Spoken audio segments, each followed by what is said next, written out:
Hello friends, welcome to Vishnu is. ఈరోజు వీడియోలో మనం మాన్యువల్ స్కావెంజింగ్కి సంబంధించినటువంటి ఇష్యూస్ మనం డిస్కస్ చేద్దాం. ఫస్ట్ ఆఫ్ ఆల్ ఎందుకు మనం డిస్కస్ చేయాలి అంటే, గుజరాత్లో ముఖ్యంగా మార్చ్ 22 నుంచి ఏప్రిల్ 26 వరకు ఈ సంవత్సరంలోనే 8 మంది మాన్యువల్ స్కావెంజర్స్ మరణించడం జరిగింది while they were cleaning the sewer lines. అయితే ఈ కాంటెక్స్ట్లో let us examine these important questions. Okay, right. First one is, what is manual scavenging?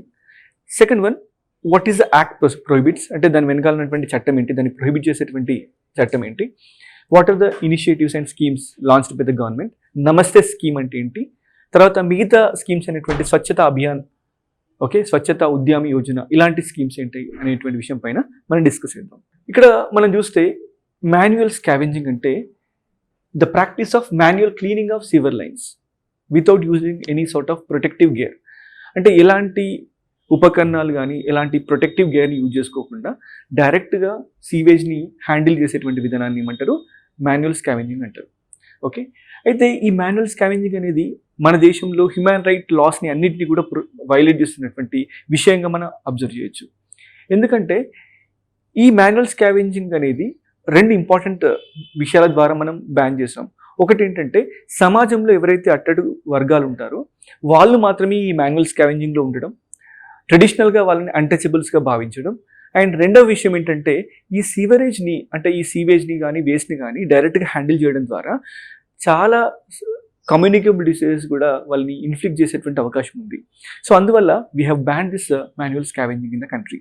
So ఇక్కడ మనం చాలా ఇంపార్టెంట్ క్వశ్చన్ ఏంటంటే, ఎందుకు మన దేశంలో ఈ మాన్యువల్ స్కావెంజింగ్ అనేది ఇప్పటికీ ఇంకా కొనసాగుతుంది? అయితే ఇక్కడ మనం ముఖ్యంగా అబ్జర్వ్ చేస్తే చాలా కమ్యూనిటీస్కి ఇది ఒక ట్రెడిషనల్ ఆక్యుపేషన్గా ఉంది. ఓకే, ఎందుకంటే దేశంలో ఇంకా పావర్టీ మనం పూర్తిగా ఇరాడికేట్ చేయలేకపోయినాం. Poverty in any form must be eradicated. Poverty is the source of evil, okay, for everything in the society. So అలాంటి పరిస్థితుల్లో ఈ ట్రెడిషనల్ ఆక్యుపేషన్గా చాలా కమ్యూనిటీస్ దీన్ని భావించడం అనేది ఒకటైతే, మరొకటి ఏంటంటే 2011 సెన్సస్లో మనం ఒక స్టార్ట్లింగ్ ఫిగర్, అంటే ఒక మనని చాలా తీవ్రమైనటువంటి ఆందోళనకు గురి చేసేటువంటి ఫిగర్ ఏంటంటే 26 lakh ఇన్సానిటరీ latrines in the country. ఇన్సానిటరీ latrines అంటే వీటిని డ్రై లాట్రిన్స్ అంటాం. అంటే మానవ వ్యర్థాలని డైరెక్ట్గా మొత్తంగా వీళ్ళు ఫిజికల్గా అంటే మాన్యువల్గా హ్యాండిల్ చేస్తూ దాన్ని క్లీన్ చేసేటువంటి పరిస్థితి అనేది డ్రై లాట్రిన్స్ వల్ల ఉంటుంది. మనం జనరల్గా యూజ్ చేసే టాయిలెట్స్ అనేటివి ఇవి వెట్ టాయిలెట్స్ అనమాట. ఇవి ఏంటి? Dry latrines. అంటే హ్యూమన్ వేస్ట్ని డైరెక్ట్గా వాళ్ళు క్యారీ చేసేటువంటి పరిస్థితి మనం ఈ డ్రై లాట్రిన్స్ వల్ల ఉంటుంది. అంటే ట్రెడిషనల్ ఆక్యుపేషన్ ఎవరికైతే ఉంటుందో వాళ్ళంతా కూడా ఈ డ్రై లాట్రిన్లో ఉన్నటువంటి హ్యూమన్ ఫీసెస్ని డైరెక్ట్గా హ్యాండిల్ చేస్తారనమాట. ఓకే, సో అదేవిధంగా మీరు సిటీలో కూడా చాలా చోట్ల చూసి ఉండొచ్చు, మనకు ఈ డ్రైనేజెస్ కానీ సివర్ లైన్స్ కానీ డైరెక్ట్గా దానిలోకి వెళ్ళి క్లీన్ చేసేటువంటి దృశ్యాలు మీరు చూసుంటారు. అదేవిధంగా మరి ఎందుకు ఈ కమ్యూనిటీస్ దీనిలో ట్రాప్ అయినాయి అంటే, ఎడ్యుకేషన్ లేకపోవడం, అవేర్నెస్ లేకపోవడం, ఇంకా వేరే రకమైనటువంటి ఉపాధి అవకాశాలు సరిగా లేకపోవడం, తర్వాత ట్రెడిషనల్గా దాన్ని ఆక్యుపేషన్గా భావించి దాన్ని అలాగే కంటిన్యూ చేస్తుండడం అనేటివి మేజర్ రీజన్స్. ఓకే, అదేవిధంగా ప్రభుత్వం కూడా వాళ్ళపైన సరైన ఫోకస్ లేకపోవడం, అంటే ఆ టార్గెటెడ్ అప్రోచ్ లేకపోవడం. ముఖ్యంగా ప్రభుత్వం యొక్క ప్రాజెక్ట్స్లోనే చాలా వరకు ఈ మాన్యువల్ స్కావెంజర్ యొక్క ఇన్వాల్వ్మెంట్ మనం తరచూ చూస్తుంటాం. సో ఈ రకంగా ప్రభుత్వం యొక్క వైఫల్యం, అదేవిధంగా సమాజం యొక్క వైఫల్యం కూడా ఇక్కడ క్లియర్గా కనిపిస్తుంది. తర్వాత నెక్స్ట్ ఇంపార్టెంట్ ఆస్పెక్ట్ ఏంటంటే, మాన్యువల్ స్కావెంజింగ్ యాక్ట్ ఆఫ్ 2013. ఇది మన దేశంలో మాన్యువల్ స్కావెంజింగ్ని అంటే ఈ particular very very dangerous form of యాక్టివిటీని ఇది బ్యాన్ చేస్తుందన్నమాట. సో దీని ప్రకారం it is the responsibility of the district magistrate to ban such activity. దీన్ని రెగ్యులేట్ చేయడం కానీ, దీన్ని కంట్రోల్ చేయడం కానీ, దీనిపైన ప్రొహిబిషన్ని ఇంప్లిమెంట్ చేసేటువంటి బాధ్యత ఎవరిది? డిస్ట్రిక్ట్ కలెక్టర్ది. అయితే ఈ డిస్ట్రిక్ట్ కలెక్టర్ ఆధ్వర్యంలో there will be vigilance bodies, అంటే నిఘా కమిటీలు ఉంటాయన్నమాట. ఓకే, తర్వాత వీటి యొక్క ముఖ్యమైన పని ఏంటంటే, ఈ విజిలెన్స్ బాడీ యొక్క ముఖ్యమైన పని ఏంటంటే, ఎక్కడైతే డ్రై లాట్రిన్స్ మనకు కనిపిస్తాయో వాటన్నిటిని కూడా డిస్ట్రాయ్ చేయడం వీటి యొక్క పని. ఓకే, అయితే అదేవిధంగా ముఖ్యంగా ఎవరైతే ఈ మాన్యువల్ స్కావెంజింగ్ యాక్టివిటీస్ని ఎంకరేజ్ చేస్తారో వాళ్ళకి 1 year పెనాల్టీ, అదేవిధంగా 50,000 రూపాయల ఫైన్ అనేది ఇక్కడ మనకి ఇంపోజ్ చేయడానికి ఈ చట్టం ప్రకారం అవకాశం ఉంటుంది. ఓకే, సో ఇది మాన్యువల్ స్కావెంజింగ్ యాక్ట్ ఆఫ్ 2013. తర్వాత నెక్స్ట్ ఇంపార్టెంట్ ఇనిషియేటివ్ మనం చూస్తే 2020 సంవత్సరంలో మనం the prohibition of employment as manual scavengers and their rehabilitation bill. అంటే 2013లో చేసినటువంటి చట్టానికి ఒక రకమైనటువంటి సవరణ కోసం ఈ 2020లో మనం ఒక బిల్ తీసుకురావడం జరిగింది. ఇది ఇంకా చట్టరూపం దాల్చలేదు. దీని యొక్క ముఖ్యమైన విషయం ప్రకారం ఒకటేమో మెకనైజేషన్ ఆఫ్ ది సివర్ క్లీనింగ్. అంటే ఎక్కడ కూడా అంటే ఇప్పుడు ఈ రెండు చట్టాలకు మధ్య ఉన్నటువంటి మేజర్ డిఫరెన్స్ ఏంటంటే 2013 కేవలం మాన్యువల్ స్కావెంజింగ్ని ప్రొహిబిట్ చేస్తుంది, కానీ సివర్ లైన్స్ని మెకనైజ్డ్ వే ద్వారా క్లీన్ చేయాలని చెప్పేసి ఇక్కడ కూడా రూల్ పెట్టలేదు. ఓకే, అదేవిధంగా 2013 act is also very much ఫ్లాడ్ with another reason. ఏంటంటే ఈ చట్టంలో ఎక్కడ కూడా ప్రొటెక్టివ్ గేర్ అంటే ఏంటి, దాని యొక్క క్వాలిటీ ఏంటి, ఇలాంటి విషయంలో మనం ఎలాంటి స్టాండర్డ్ ఆఫ్ ప్రొటెక్టివ్ గేర్ని మనం వాడాలి, ఇలాంటి విషయం అనేది యాక్ట్లో లేదు, రూల్స్లో కూడా లేదు. అదేవిధంగా కంపెన్సేషన్ విషయంలో కూడా 2013 యాక్ట్లో చాలా ఫ్లాస్ ఉన్నాయి. సుప్రీంకోర్టు దీనిపైన తీర్పు చెప్తూ 10 లక్షల రూపాయలు ఖచ్చితంగా కంపెన్సేషన్ రూపంలో ఇవ్వాలి అని చెప్పేసి తీర్పు చెప్పడం జరిగింది. సో కాబట్టి అలాంటి కాంటెక్స్లో సెంట్రల్ గవర్నమెంట్ మరొక చట్టాన్ని తీసుకురావడానికి ప్రయత్నిస్తుంది.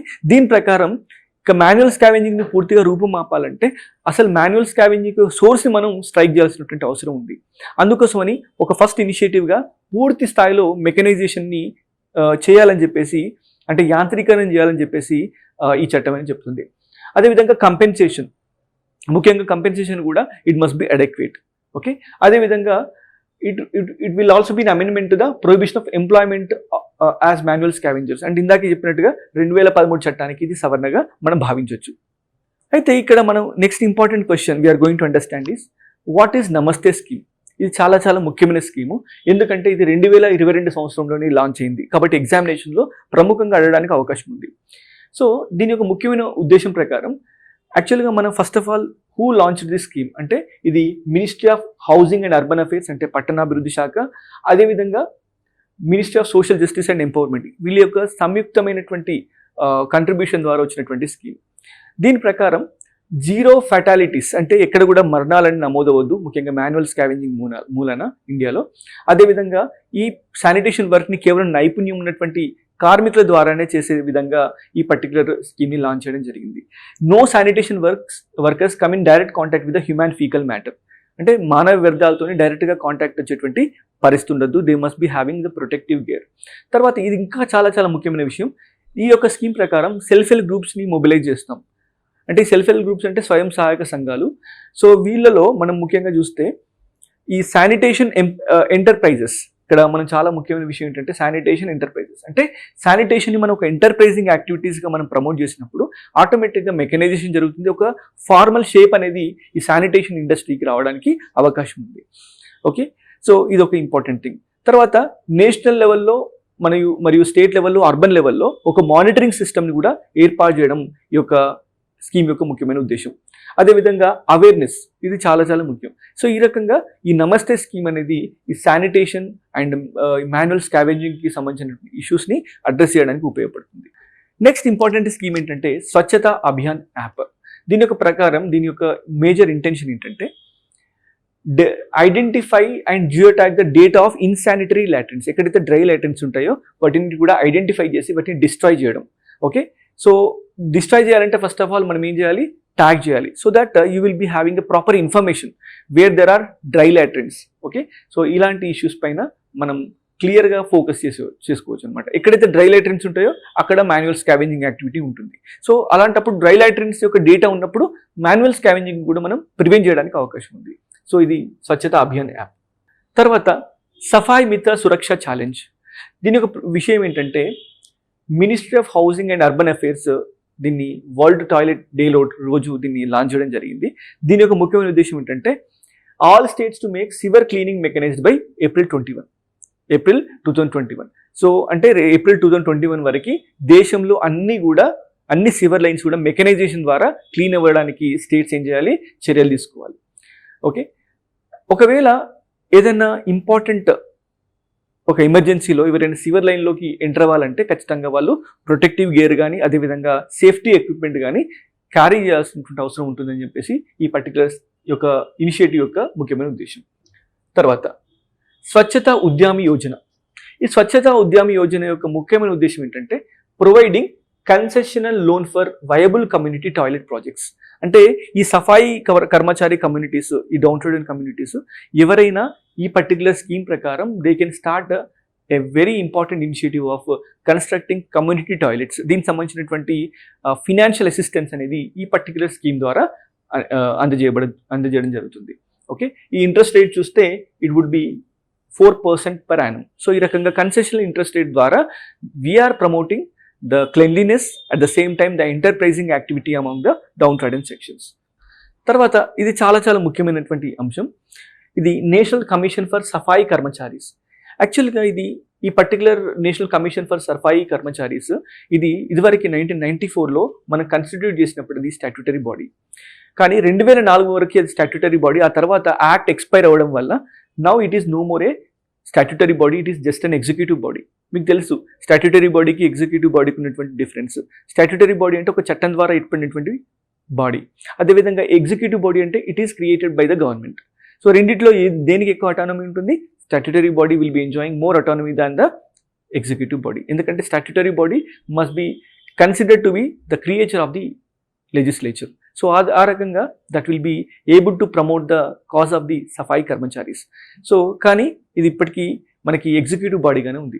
దీని ఒక ముఖ్యమైన ఉద్దేశం ఏంటంటే investigating the conditions of the Safai Karamcharis and make the recommendations to the government of India.